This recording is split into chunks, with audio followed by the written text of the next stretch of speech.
ಅಮೃತ TV Karnataka news ಚಾನೆಲ್ಗೆ ಸ್ವಾಗತ.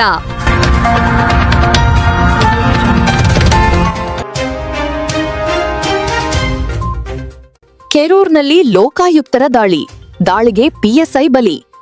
ಬಾಗಲಕೋಟೆ ಜಿಲ್ಲೆಯ ಬಾದಾಮಿ ತಾಲೂಕಿನ ಕೆರೂರ್ ಪೊಲೀಸ್ ಠಾಣೆಗೆ ಲೋಕಾಯುಕ್ತ ಅಧಿಕಾರಿಗಳು ಏಪ್ರಿಲ್ 22, 2026 ಬೆಳಗಿನ ಜಾವ ದಾಳಿ ನಡೆಸಿದ್ದಾರೆ. ಈ ವೇಳೆ ಪಿಎಸ್ಐ ಭೀಮಪ್ಪ ರಬಕವಿಯವರು 1,70,000 ರೂಪಾಯಿ ಲಂಚ ಸ್ವೀಕರಿಸುವಾಗ ರಂಗೇ ಹಸ್ತವಾಗಿ ಬಲೆಗೆ ಬಿದ್ದಿದ್ದಾರೆ. ಫಿರ್ಯಾದಿದಾರರ ದೂರಿನ ಮೇರೆಗೆ ಈ ಕಾರ್ಯಾಚರಣೆ ನಡೆದಿದ್ದು, ಆರೋಪಿಗಳು ವ್ಯಕ್ತಿಯನ್ನು ಠಾಣೆಗೆ ಕರೆದುಕೊಂಡು ಹೋಗಿ ಸುಳ್ಳು ಪ್ರಕರಣದ ಹೆಸರಿನಲ್ಲಿ ಬೆದರಿಸಿ ಲಂಚಕ್ಕೆ ಬೇಡಿಕೆ ಇಟ್ಟಿದ್ದರು ಎಂದು ತಿಳಿದುಬಂದಿದೆ. ನಂತರ ಹಣ ನೀಡಿ ಇಬ್ಬರು ಸಿಬ್ಬಂದಿ ಕೂಡ ಲೋಕಾಯುಕ್ತ ಬಲೆಗೆ ಸಿಕ್ಕಿದ್ದಾರೆ.